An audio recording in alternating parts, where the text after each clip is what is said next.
piccolo players. Today in this video I'm going to go over Bartok Concerto for Orchestra, the big piccolo part, which is also a third flute part, but I'll just be going over the piccolo solos, the whole Elegy, movement 3, and then the little bit in the finale at the end. That's a really high passage. Okay, so let's get started. In movement 3, the piccolo has a beautiful effect that's written for us with those B's that just keep coming into the texture, the orchestra texture. So as you come in at 14 with your B natural, when you're playing it with the orchestra, just really be listening to the oboe and come in right when it matches their line. So they might be a little free in their line. So they're starting tuba 14 with their line that goes about this B, D flat, G, A, B natural, and then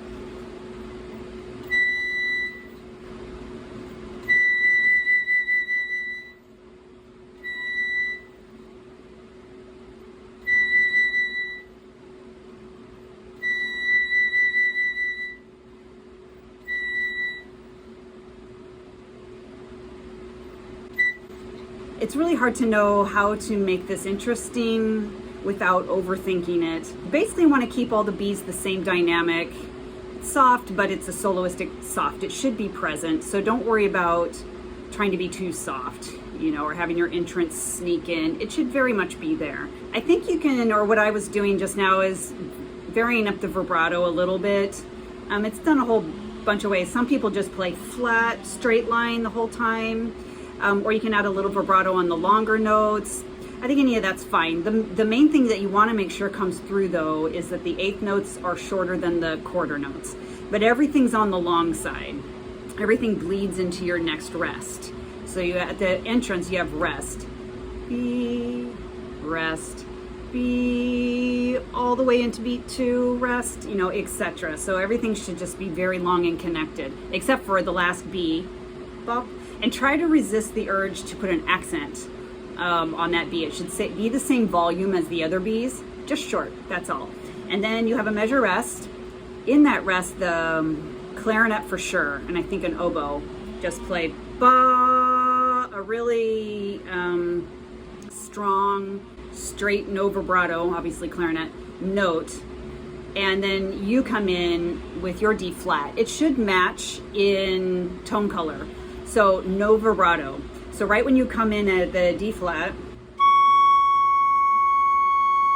I always put these two down for that entrance just to kind of, so that there's more resistance to the note. It just kind of grabs onto the air speed a little bit more, and it lowers the pitch ever so slightly. And then when you get to the next measure, a harp does that D flat little ping, whatever that would be called, pizzicato. At that point, I always kind of loosen my resistance on the air stream and add a little vibrato, warm it up. Plus that helps you go transition to the E flat and the E natural as you're diminuendoing up. So if you're too grabbed onto the airstream for that D flat and then you try to go E flat, E natural, it's not going to come out very well.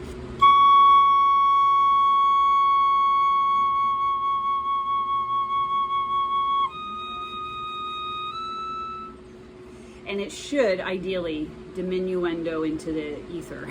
And again, like that E natural, it's an eighth note, but not clipped.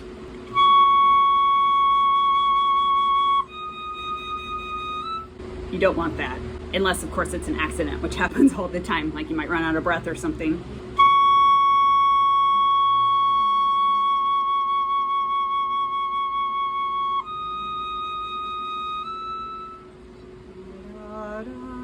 Here you have a fast change to the flute. Play that, it's no big deal. You probably have to do it in an audition though, which is super annoying. And then anyway, piccolo comes back in after 28. And here you have more of melodic material. So in that way, it's a little easier. In this line, the big issue is that you've worked out your subdivisions so that the rhythm really comes out pretty exact. So you have 1, ba, da, ya, rest. Ya da trill, 3 E and ya ba da da, 2 E and a tremolo, 1 E and a, 2 E and a, 3 E and a, and then there's a rallentando. But those subdivisions really need to come out, but yet sound not too strict.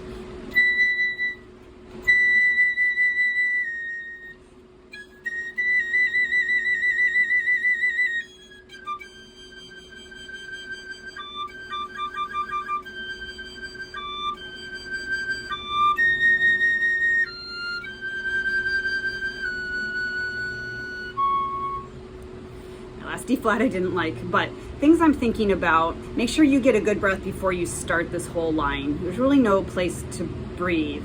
So at the beginning,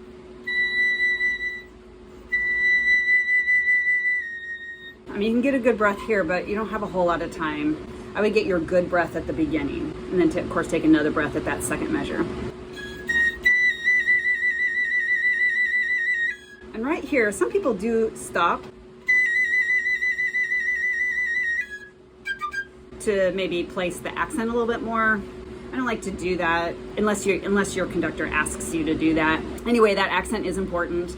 More of like a placement. So if you accent it, the risk always in the middle register on the piccolo is that you're gonna overblow and it'll squeak up. I just rather think place. So you have the trill right before it, G sharp, da da da, like you're making it really obvious where beat 1 is for everyone else or something like that.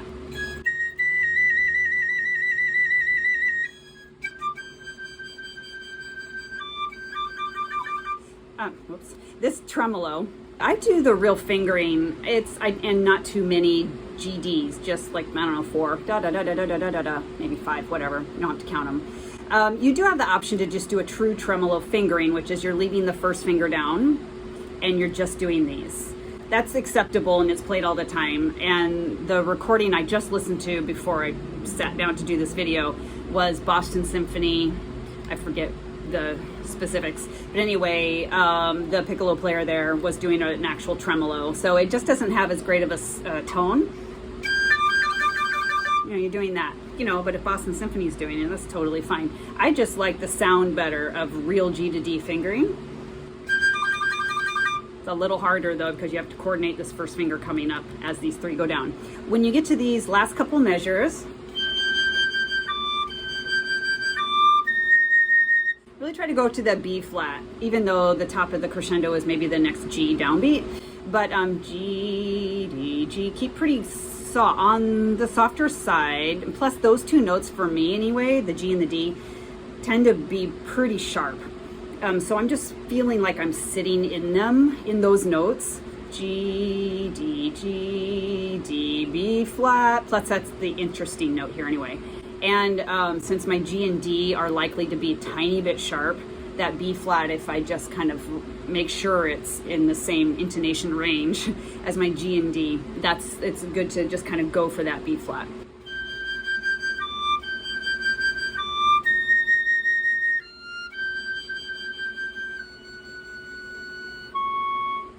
For that last measure, again, make sure your G is not sharp, because when you get to that D flat, the last note of that measure, can very easily die on you, disappear from you, and definitely be flat. And if your G is really sharp, which is very common, then it's just going to make that even more obvious that you're flat on the D flat. So when you're at like you go B flat, F, G, make sure your F to G is only a whole step, you know. B flat, yeah, G, F sharp, and then D flat. You can raise it. What I think about to help that D flat come out for me and not be flat and just have control over it is like I said, I make sure my G is just a little above the F natural that I just came from. G, and I'm doing vibrato, G flat, and then right before I go to the D flat, I stop the vibrato and flatline it, so I'm just have a stream of air, and that helps connect the G flat to the D flat. So I think a lot of times I would do like, and then the D flat just sounds stupid. It's so hard. So if you can have more of just a straight airstream towards the end of your G flat and connect it right to the D flat, and then diminuendo it if possible, that has helped me.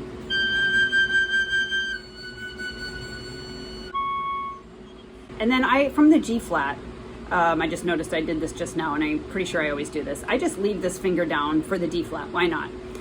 G flat, D flat. Okay, and then at the bottom of this page, 57, more of kind of the same thing. Here, though, the rest of the orchestra is doing something a little different. Rhythmically, you have these oboe cues, ya da da da da da da da da da da da ya da da da. So when you play those these little B's that come in, they need to be more rhythmically, they need to be less free sounding. So you need to lock in right with the 16th notes, which are not going to move. Whereas in your opening, where the oboe line might be more free, that you're adding those B's on top of, or into, however you want to think of it. So you have to kind of go with the oboe. But here at 57, it's just ya da da da B, ya da da da B da da da da da da da B da da da ya da trill ya da da. Just a little more straightforward. Okay, so this at 57, ya da da da da da da is what I have in my mind.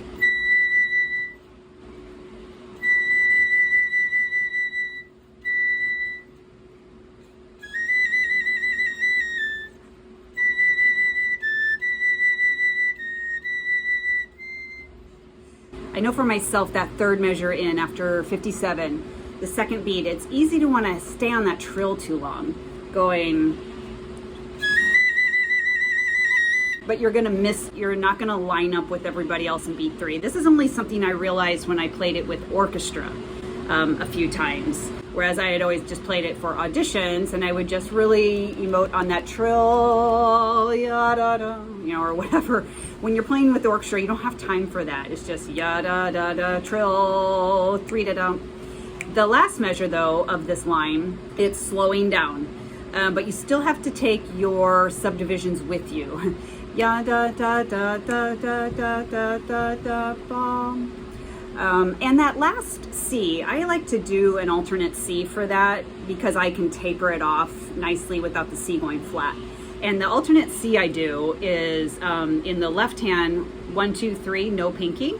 And in the right hand, 1, 3, and pinky. It can be quite sharp if you're just playing a regular, C with your regular airstream or whatever. But for this one, this last measure, B, A sharp B, C, that C, I can just fade away on it and it sounds really nice. On the next page, where is this? After 106.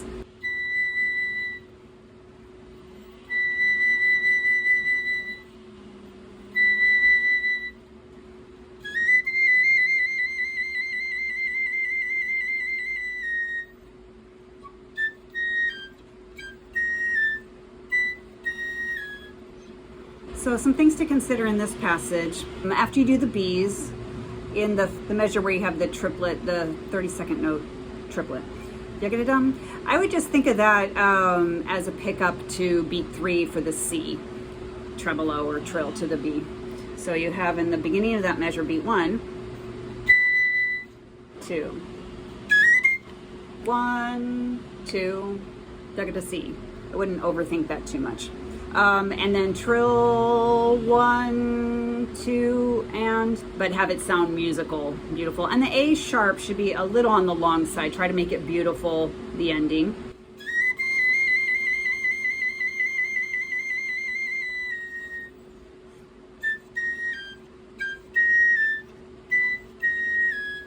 That last bit is just you. So you can be a little free and try to be musical with that, and little bit of retard that musically makes sense. The end, 123, the horn, ba-ba. Oh. So this is very similar to the very beginning.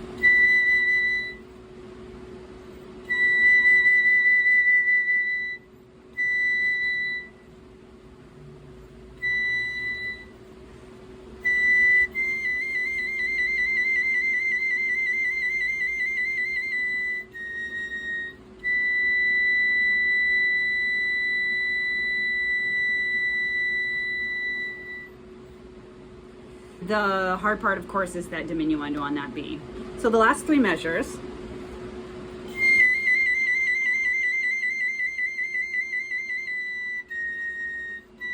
Yeah, that A sharp is kind of placed and not done in strict time. So you don't have to worry about placing it on the 4th, 16th note of beat 3 exactly. Usually a conductor will let you do that on your own. The other thing to consider here, the B natural, it's hard, like I mentioned before, to keep that in tune, keep it up. It usually sinks down low, especially if you're doing the real fingering.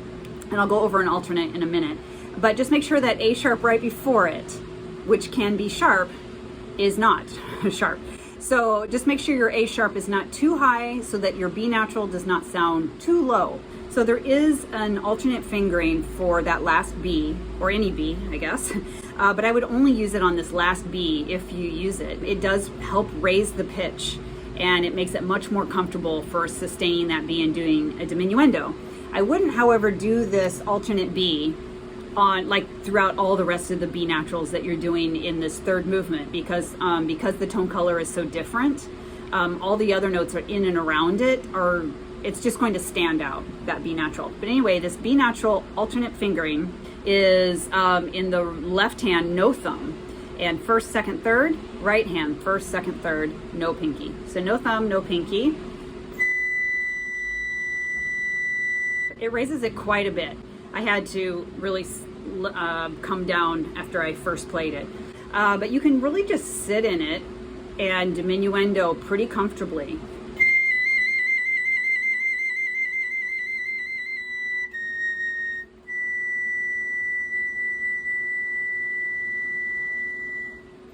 The other consideration for this B natural is whether or not to do vibrato, because you're just sustaining.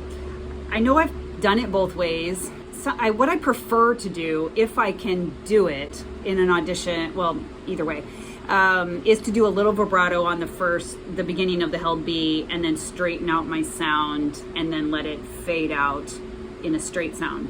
That's what I like to do. Sometimes I just can't get it to work. So if the vibrato is getting in your way, just take it out. And it's still very, sounds beautiful with a straight sound. And honestly, sometimes when you're playing with an orchestra, whether or not to add vibrato depends on what orchestra you're playing with. Like the interpretation of the conductor, if overall this movement has a very cold sound and kind of eerie, which I think it should be, then that B natural, just a straight sound like a clarinet and then it just fades, is really cool sounding.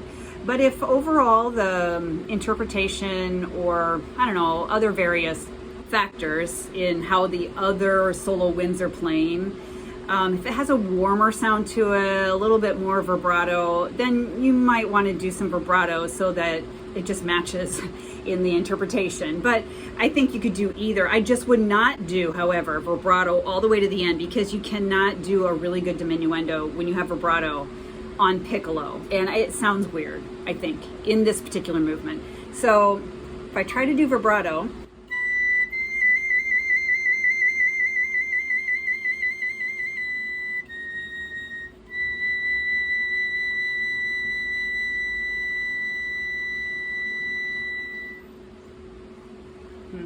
I don't know, I think I like the non-vibrato better. But anyway, the short story of the long here is that you can do either option. Okay, so enough of that. Now our next big moment is in the finale, and it's very high, but it only lasts 2 lines. This is a measure 418. This goes about 152 for your presto tempo here.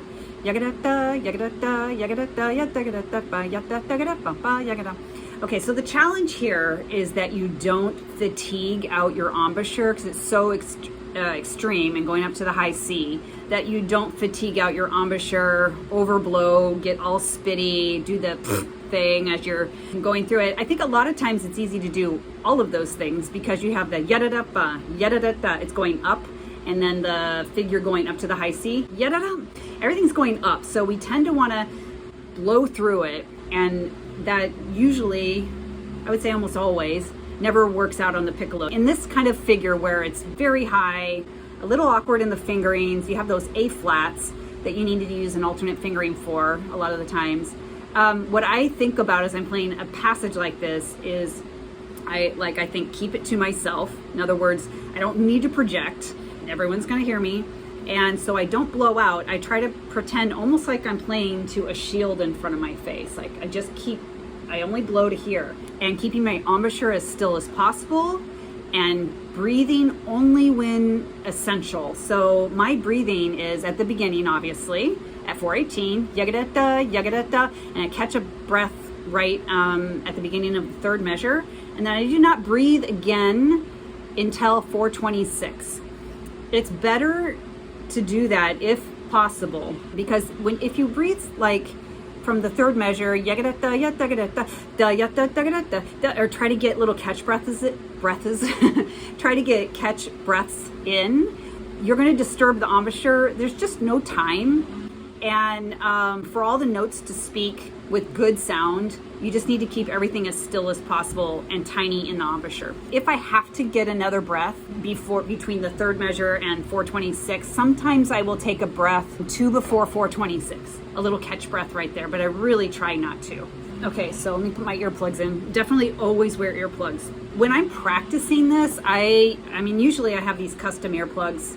But when I'm actually practicing this, maybe drilling it, I'll put in these foam ones that take out everything in both ears. Otherwise, my ears are going to be buzzing, and that's not good. Anyway, for right now, I'll try just the custom in there. And I'm going to back up a little bit because I'm just playing right into my phone, and it might overpower the poor phone. Okay, so I'm going to just play this passage down and then talk about some alternate fingerings and things like that.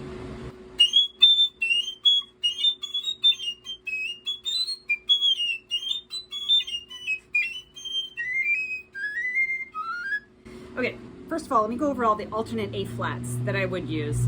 Sometimes you just don't have time, or the finger combinations doesn't make it possible for you to do the alternate A flat or G sharp. So the alternate A flat, you're just adding these over here.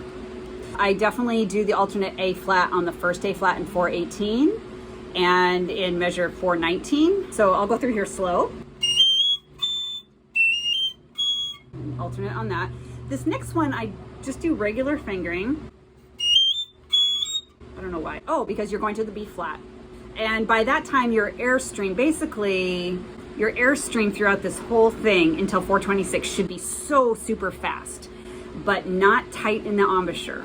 So tiny, tiny aperture, very fast air, supported with a lot of bottom lip going forward that just holds it. If your airstream's going fast enough, you've had a couple measures of getting some momentum, so with your air. So by the third measure, I feel like I don't have to do the alternate. So anyway, that's what I do. And then the fourth measure, just make sure your high A's, all your A naturals, that your pinky is down, or it doesn't come out. I mean, it might come out because you're playing so loud and with such a fast airstream, you might get some kind of semblance of an A up there without your pinky, but it should be down. So if I start third measure in, I have a little X over my A's. What that means to me is make sure my pinky is back down so that the A will come out. I do a regular A flat there. I could do the alternate, but that passage, practicing just that grouping, I usually do from the E flat. And a couple things is to, again, da yum bum ba da da, that everything stays like this. I don't know, this to me helps me. It just means not da yum da fu, because your notes will just go away from you. Or even if you like really force the ya da da, you're going to be so tired, you're not going to be able to recover to do the rest of the next 10 measures or something, which is the danger. It's not that dangerous, but which happens. I know it's happened to me where I'm just giving it my all and I just force out the ABC, and then I have nothing. I have nothing left to get through. My embouchure cannot reform. The muscles are too tired, or I don't know what it is, but I cannot come back and save the rest of it. So anyway, I practice just this little section. When I do, I'm keeping the resistance on the air without the air spreading forward. It's as if I'm playing against a brick wall, or that maybe that's where my shield analogy comes in for me, myself mentally. like that. So that's what I'm thinking about to get the ABC. So on this idea of sections or groupings, this is how I practice it. And then I might take just that figure and go faster. And then my next section that I do slow,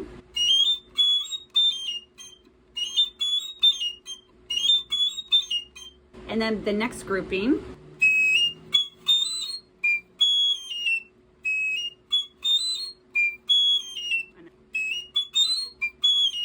well, oh, another thing I was just thinking for the ABC is I try to think of my fingers going kind of back like this to get to the ABC, I guess for the trill key here. So I'm going da, yant, da, A, and then as soon as I get to that A, I noticed the last time I was playing it, my fingers kind of got back in position for that B and ABC. So you're going ABC rather than ABC. And then the next line,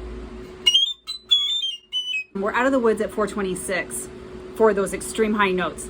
But here's where, maybe I'm just speaking for myself, but if I miss anything, it's usually here because I way overblow, because I've been, you know, with the air is going so fast with lots of resistance. And then if you don't bring it down a notch, your air resistance, you're going to way overblow the 426 because it's actually going lower in pitch. So if I do the whole last line and do not alter my airstream,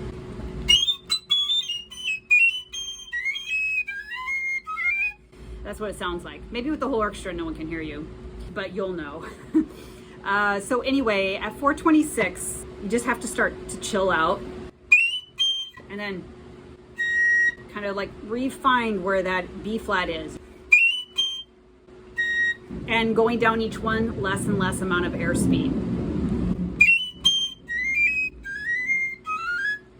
You're not trying to get softer, you're just trying to use less velocity of air for each of those downbeats for the last 4 measures of this passage. Okay, so just something to think about. I know it's the least of your worries in this passage, but one last thing to think about while you're practicing this really high passage is if you're having problems with the high notes coming out, like just in general, first of all, I mean, you probably know this already, but you should do a really good high register warm-up. And I have done a video just on the high register of 2 for sure good exercises that I always use myself that are my favorite high register exercises. And I know there's a third one in there that I mentioned very briefly that are good to do so that you just get comfortable in the high register without having to force. So I would practice slowly and try to have a pinpoint high density airstream where the notes just speak. I mean, I know that's easier said than done, but that's what you're going for. And you have to go slow so you know where that is.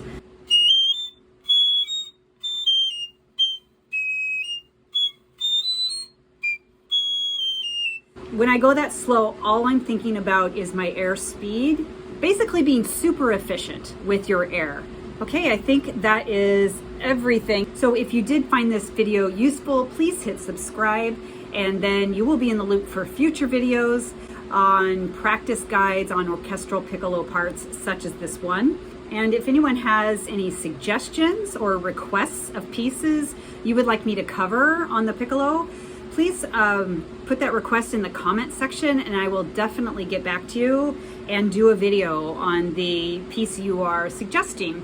Thanks for watching and happy practicing.